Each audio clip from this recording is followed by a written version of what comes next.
Hey everyone, welcome to part two of the dark side of food challenges. In part two, I'm going to cover what I deem health and fitness around doing food challenges. So let me start by just talking about, again, it's going to be my opinion and my opinion only, and everyone has one. And it's just based on, again, I love the process and tend to data gather whenever I do a hobby and immerse myself in it. And so this is the result of 2.5 years of doing food challenges. And again, as far as the health and fitness resume per se, again, check in the description. There's several podcasts that are basically tell the whole story and more about what my background is in health and fitness. And in fact, that's really, it's kind of ironic that I fell into doing food challenges really by eating healthier in general, and just some other aspects of myself as a person that I had tendencies for. And so I've been training consistently for 44 years now. And training to me is the best part of every day. And I know that's odd in general, but I just love to train. I love health and fitness aspect of it. I love the process associated with it. I weigh myself daily and have for 4 years straight as a part of trying to be healthy leading into old age. So I'm actually 60 now. I just turned 60 this year. And so as part of the resume part of it as well, I'm going to flash up basically a current physique shot just so you have an idea of where I'm at from a health and fitness standpoint.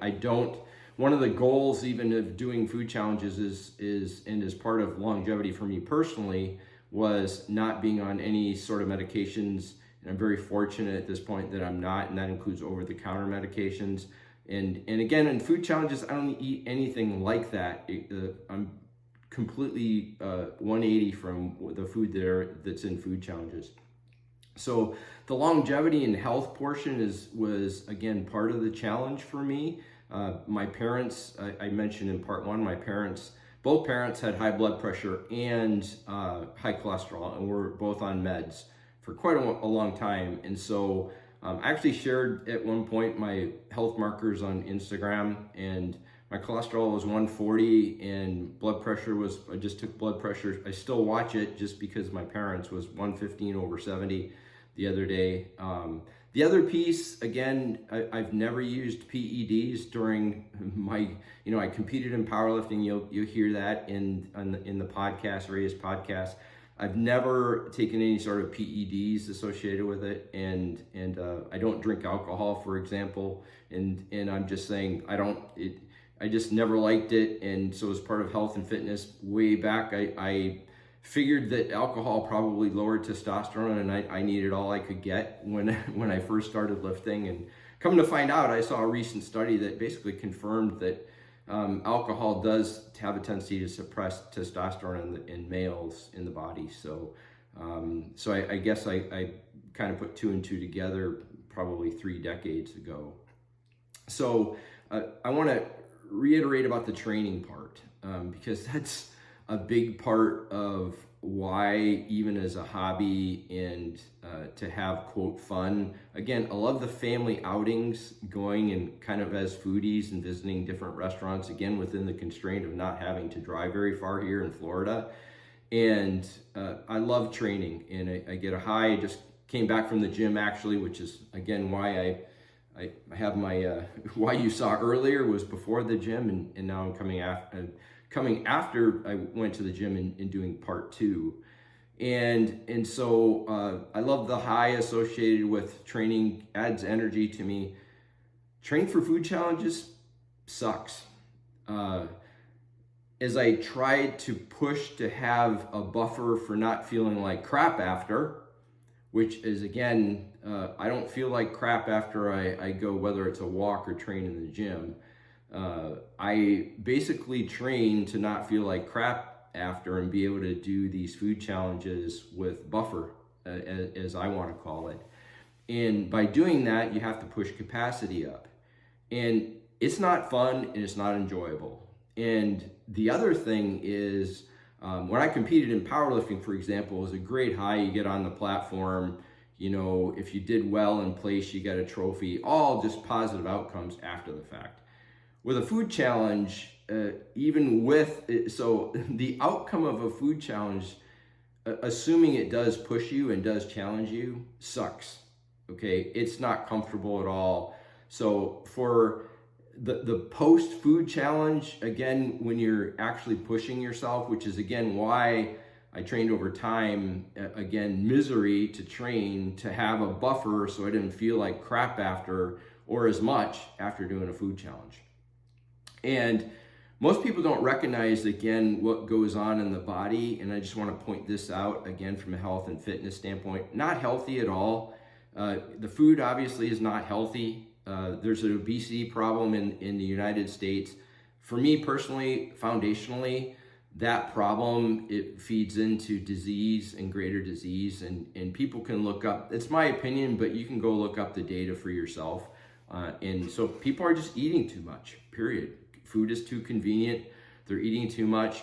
And we'll get into you're never going to out exercise, okay? This is my opinion again.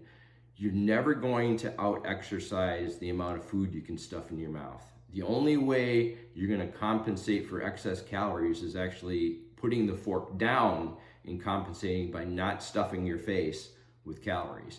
So I'll get into that a little bit later about calories in versus calories burned. But again, a big part of why I'm stopping this in general is just freaking miserable after. And so let's get into the physical aspects of what happens in a food challenge. Again, salt is the major killer for me. I don't have salt in my normal diet. And so when you are literally, say you're doing a 28-inch pizza and you have the ability to do that, and say it's pepperoni, you are literally taking in many, many times what your body needs for salt in a day. And what happens after, if this pizza pushed you, for example, from a capacity in your stomach, what happens is, at least in my experience, what happens is the body then comes around and says, hey, I'm way misbalanced with salt and sodium. I need fluid to balance it. The problem is you don't have any room in your stomach. If you push to capacity, you don't have any room for your stomach. So if you try and take in liquid at all, you literally are completely miserable as a result of it, okay? So let me use an example, a personal example, which is why, again, I knew it pushed me in all aspects and I was done with it for sure. With respect to being miserable after a food challenge. So go watch my last video, Bronx Pizza. So that pushed me on chewing, it pushed me on capacity, it pushed me on sodium. I literally I couldn't sit down after. I felt so miserable. I literally had to stay standing up for probably 6 to 7 hours. And for me physically, it just, again, all that salt and sodium, and I couldn't drink, but I knew it was going to push me, and that's why, like I said, it was my final challenge, where special case with Nathan that you'll see on his channel. That's a very, very special case with just meeting up with Nathan and doing a challenge. He actually, I'm diverting a little bit, but he actually said, hey, let's do this 36-inch pizza, and I went, no, I don't want any challenge that's going to be pushing my limits. And so the misbalance again, so I had everything going. I was definitely hit capacity. Thank goodness I was prepared chewing wise, and I was able to do it in less than an hour. But the sodium part of it was just, again, miserable. So what I had actually learned was to take some ice water and just swish. You literally feel like you're in the desert, parched, at least for me again. Okay, that's how I feel. And you can't drink because it just makes you feel more miserable in your stomach. And so what I did actually, and I'll share, is take ice water and rinse my mouth out for basically before I could actually, because I knew if I started drinking water, it was just going to make me feel even worse. So bottom line is during this whole course, the reason I'm not doing it anymore is there's no place to go. I was really satisfied with, even though, like I said, I knew it was going to be miserable, and in training being miserable, that's not fun. So for me, having fun doing food challenges, and then it got to the point where, yeah, majority of, I'm not going to go 5 or 6 hours and drive for a food challenge. Okay, this just, again, it would have to be a family thing, and it's just like, okay, that's just not where I was going with this as a goal. And there's people that are again already well beyond, you know, what I call legendary status. You know, Randy Santel being one of them, for the sheer number and ability to do that. So that wasn't even a goal to begin with. So during this time, again, I've been able to keep all my health markers in check, which again was part of the goal. So next topic is, again, overall, I want to cover the unhealthy aspects besides, of course, the sodium example that I gave you, even from my own experience. And so obviously there's weight gain associated with it. And let me put up with a quote. This is a direct quote of Randy Santel, and I'm going to put that up now as an image.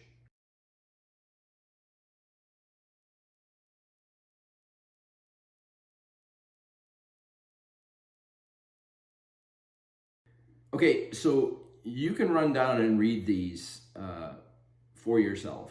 And really, again, I talked about a little bit earlier, calories in versus calories burned. There's no way, so I've been, again, doing fitness and immersed in it. It's a lifestyle for me. There's no way you're going to outdo your fork by exercising, no matter what anybody says, okay? So can you help offset a little bit? Sure. But when you're talking about doing food challenges, 5 and 10,000 calories, the method I used is not exercise. I had to basically fast, and I had to cut calories. The thing that made it a little bit, you'll notice again, in 2.5 years, I've done like 20 challenges. You can't do them very frequently, okay? It doesn't work unless you will gain weight. There is no way you can offset frequent challenges of 5 to 10,000 calories, let alone daily, okay? Let's talk about 50,000 calories in a week. No, there's no such thing as offsetting even a couple challenges a week unless you are severely limiting your calorie intake on the off days. You're not going to do it with exercise. And even exercising, like doing Ironman, when you walk a mile, it's 100 calories burned. When you run a mile, it's 100 calories burned. You just do it quicker. So someone that's burning, you can do the numbers. I'm burning 1,000 calories. You can run the numbers, okay? If you're walking, for example, if you're walking and burning 1,000 calories, workout, you're walking, okay, typically it's gonna take about, like for me, when I'm going, it's gonna take probably, let's just say, make it easy, 20 minutes to walk a mile. You can run the numbers on burning 1,000 calories. 100 times 10, okay? 10 times 20 minutes, okay? That's 200 minutes. That's basically 3+ hours of walking, just for 1,000 calories. That's just for 1,000 calories in walking, okay? Could you do it if you're running? Yeah, you can do it faster. It's still only 1,000 calories. Say it's even an hour and a half. You're gonna beat the heck out of your body. That's only 1,000 calories. Keep that in mind again, okay? So this whole concept of exercise to offset doing challenges, multiple challenges per day, or a challenge a day, as Randy points out in that image, is complete fallacy. Okay, so you're probably wondering, okay, well, if they're not severely, and that's the other thing, you can't, there's only so many days in a week. If you're doing a challenge every day for weeks on end, there is no way you can offset the calories just by calorie restriction. There isn't enough days to offset it, okay, especially how high a calories these challenges are. So where does that leave you, okay? Not doing calorie restriction to a large degree. And the other concept, again, is just how miserable someone might be to try and recover. okay, from this. I've talked to some eaters, again, behind the scenes, and as they point out, it's super difficult, and some of them don't even want to go there because they know how hard it is.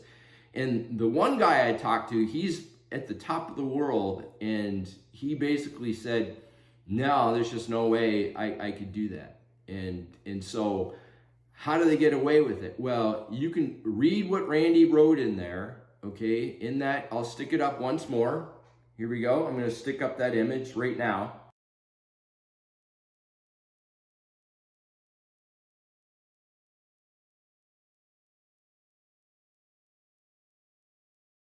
Read what he wrote in there, okay?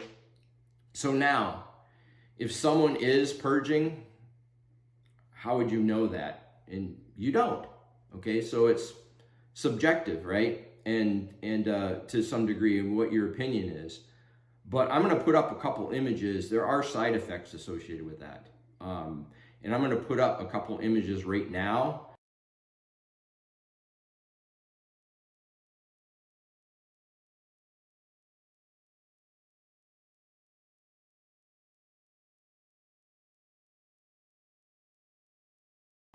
One of the major side effects is your salivary glands and basically swell up from basically, I don't know the mechanism physically, but people who are bulimic, and that's what we're really talking about here, their salivary glands swell up. And I'm going to, again, show a couple pictures right now.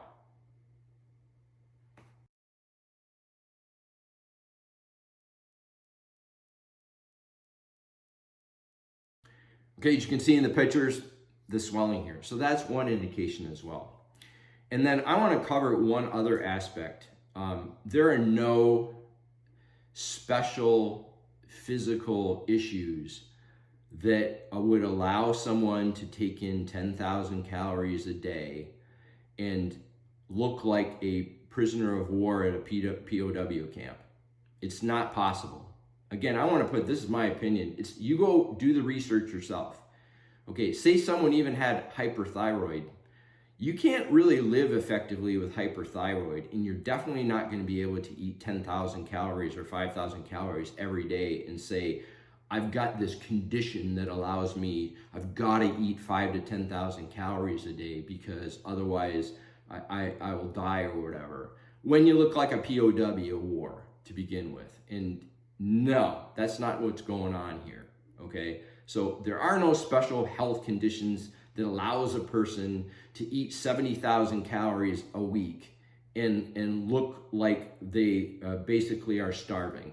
So, or have super low body fat. And it's not about the exercise. It's not about special health conditions. So again, my opinion, you do your own research, but again, go back. I know you read what Randy wrote, and you draw your own conclusions about it. So.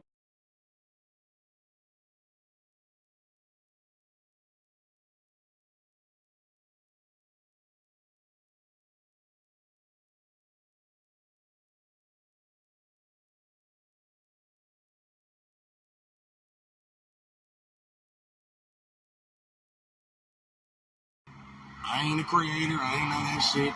I'm just a viewer, just like the rest of y'all. But today I'm about to expose somebody. Check this shit out.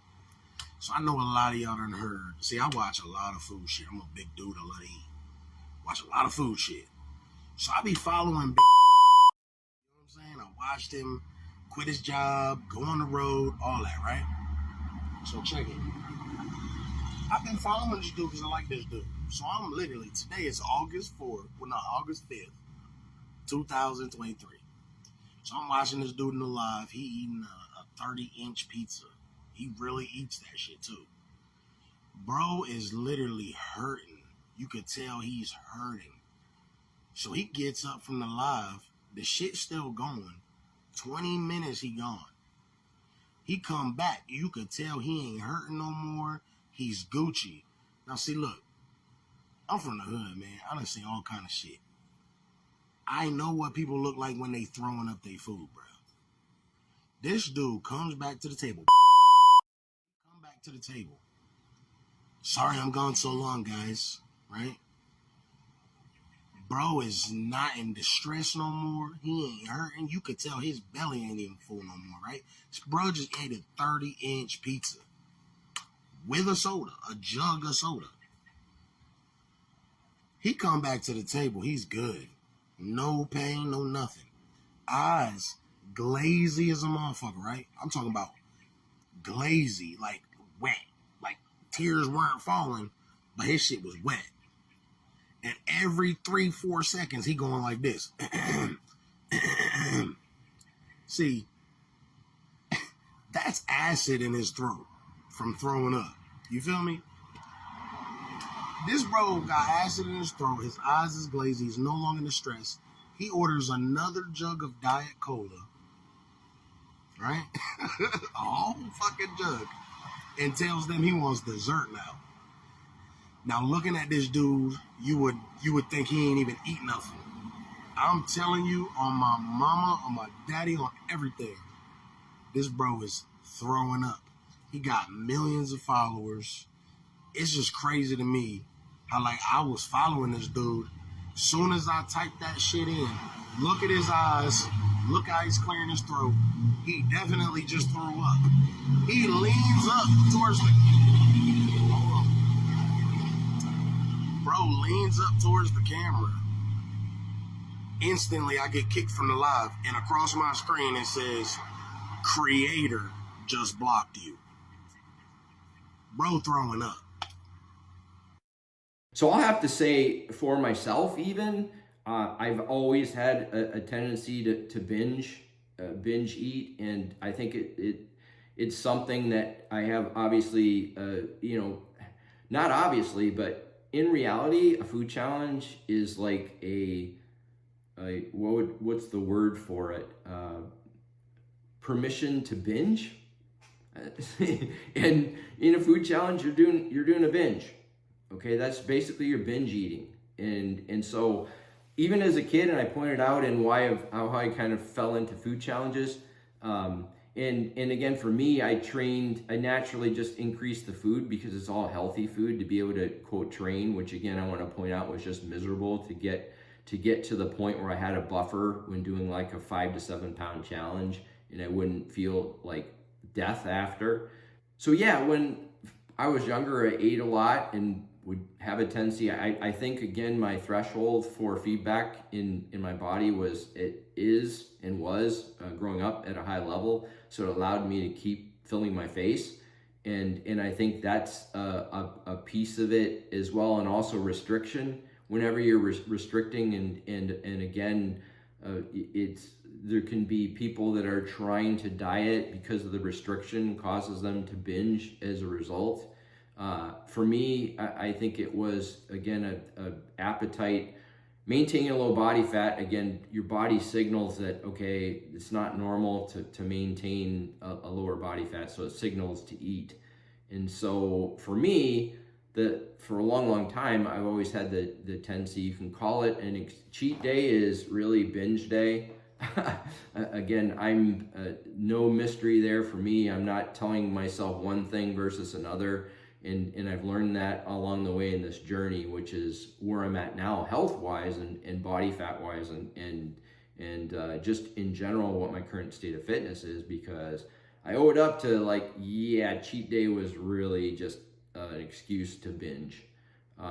So even from my own personal experience, I can see again where even foundationally, people that are doing food challenges may have that natural tendency and definitely have a threshold for when the body tells them they're full that really can be adverse because they can get to a point of overeating well before their body tells them that they're full.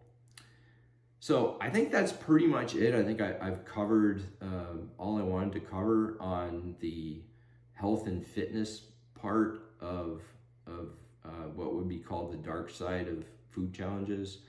And so I'm sure I missed something, and again, I apologize. I'm not going to make this like super edit and not have jumpy parts and things like that, because again, I'm just trying to again get this all out there. When I kind of put closure on hobbies that I've had before that make no sense to continue, It's just part of my own personal process to kind of put out the information there for people, again, just based on my experience and my opinion. And if it helps them in some way, great. So that's, again, the reason why I'm doing this last video at all. So kind of, it provides closure for me. So that's it. And part 3 is going to be covering the, what I call, and this isn't everything, the fraud portion of food challenges. And I really, when I got into doing food challenges, I just didn't think about that. And in fitness industry, it's abundant. I mean, snake oil, if you've exercised, you may have even heard that it's an old term. People selling snake oil, supplement industry is the ultimate con. Because in reality, there's only a couple supplements that even do anything, one being creatine, the other caffeine. The rest are, if it's not drugs and you can buy it over the counter, the rest are just billions of dollars of people making money with really nothing in return for those. So you can call it the big con. So I'll just share that with you going into part 3, which is the dark side of food challenges and fraud. So I'll see you in part 3.